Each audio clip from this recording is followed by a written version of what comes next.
সর্বনাশ সর্বনাশ মামা, দেখো তোমার 2 টাকার আইসক্রিম খাইতে যাইয়া মামা আমার কি হইলো। মামা এটা তোমার দোষ মামা, আমার আম্মা মারতে বাড়ি গেলে। মামা আমি দেখো একটা গার্লফ্রেন্ড লাগে ঘুরতে গেলাম, আফতাবটা করে করে তোমার সর্বনাশ হয়ে গেল। আমার জুতা আজকে আইসক্রিম দাও তুমি, এত কাহিনী বুঝি না। জুতা ছিঁড়ছে কিন্তু আমি আমার গার্লফ্রেন্ডের কাছে কি জবাব দিব, তাই এই আইসক্রিমটা লয়ে যাই। আর টাকা নেই আমার কাছে, টাকা দিতে পারবো না, তোমার কারণে আমার জুতা ছিঁড়ে গেছে। কি টাকা চাও? কোনো লাভ নাই, টাকা এটা আমার পকেট নাই, দেখছো? পকেট থাকলে টাকা অবশ্যই তোমার দিতাম, কিন্তু তুমি আমার জন্য দোয়া করো, মাপ চাই। এই দেখো জুতাটা যে ছিঁড়ে গেল, আমি আমার গার্লফ্রেন্ডের লাগে কেমনে দেখা করবো? দাও তুমি তোমার আইসক্রিম রাখো, আমার ক্ষমা করে দিও ভাই, আমার কাছে টাকা নাই। আজকে এমন ফকিন্নি হইলাম, জুতাটা ছিঁড়ে গেল।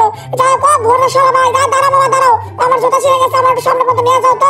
আরে চলো চলো চলো, আরে চলো, আরে আরে চলো না রে ভাই। কি এটা কি? এই গাড়িতে প্রেমিক প্রেমিকা নিয়ে আসি ঘুরতে, কাম নাই কোনো। এই বাগান থেকে, এই গোড়া, এই তোকে কোনো কাজ নাই, তোকে কত শক্তি বেশি, গেলে থেকে যা যা যা, তোরা জায়গা জান থেকে যা, যা আদর করে দিছি, যা যা বেটা যা, চলে যা।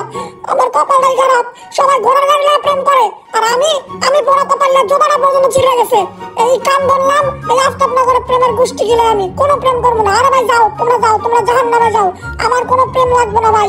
আমি কারোর সাথে কোনো কথা বলবো না, আমি কাউকে চিনি না, আমি কাউকে চিনি না। সাইকেল কোনো কাগজ তো না, যা যা যা ভাই, আমি একটা মানুষ, আমি একলাই থাকবো। টেডি একটা, টেডির কোনো কেউই নাই। তো দেখ আর ধান্দা বান্না কিছু করা যায় নাকি ওটা দেখি।